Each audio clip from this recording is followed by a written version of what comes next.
Witnesses, FCC Chairman Tom Wheeler and Commissioner Ajit Pai. We look forward to hearing from both of you about the details of the FCC's budget request and the work that you are now doing to carry out the agency's core mission. As we consider your request for the next fiscal year, we are mindful of the ongoing need to clear the way for economic opportunity and for international competitiveness. The FCC plays an important role ensuring that the United States continues to lead the world in innovation and communication. However, I fear this leading role is slipping. Under a previous chairman, the agency released a book highlighting the critical importance of regulatory independence and transparency in the success of the telecom sector. According to the book, quote, if the regulator is tied closely to the incumbent governor, changes in government can introduce an element of uncertainty which heightens investment risk and can serve potentially to deter future investment, end quote. Unfortunately, the lessons of yesterday may have been lost on today's decision makers. With the FCC's embrace of the President's plan for Internet regulation, the Commission moved farther and farther away from the independence, transparency, and regulatory certainty our nation deserves. The FCC's policies and actions have an enormous impact on our country's economic growth and potential. I'm interested to hear more about the Commission's other efforts to promote economic growth, reduce regulatory burdens, and increase transparency, predictability, and accountability in the regulatory process. As members of this committee, we have a tremendous responsibility to ensure the funds we oversee are spent wisely. Under the Budget Control Act and the Budget Resolution, the discretionary spending cap for fiscal year 2016 limits non-defense spending to $493 billion.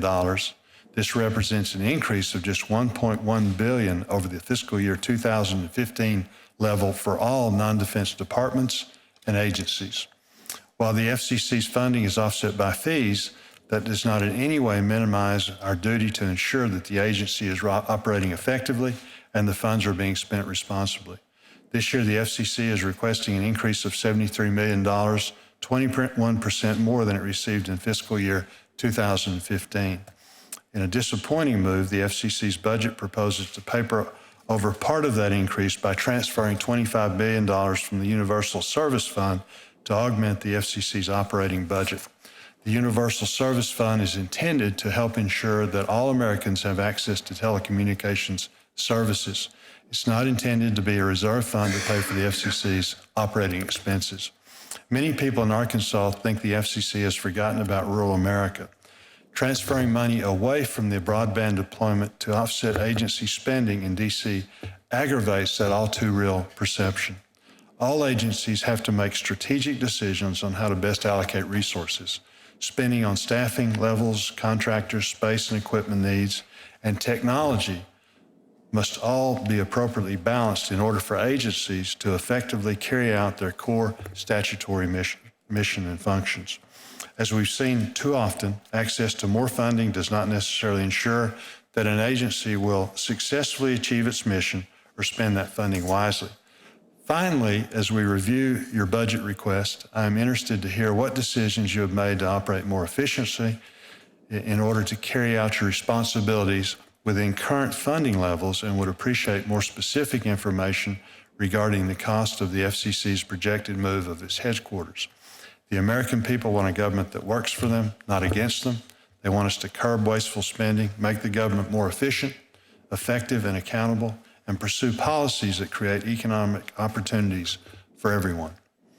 These are the priorities of the American people. They will be reflected in the critical oversight we conduct as we consider the fiscal year 2016 budget request for all of the agencies within our jurisdiction. Again, I look forward to your testimony today and to working with you to address the challenges before us and to clear the way for continued leadership in communications. Thank you. I will now turn to my ranking member, Senator Coons, for his opening statement. Thank you, Chairman Boozman.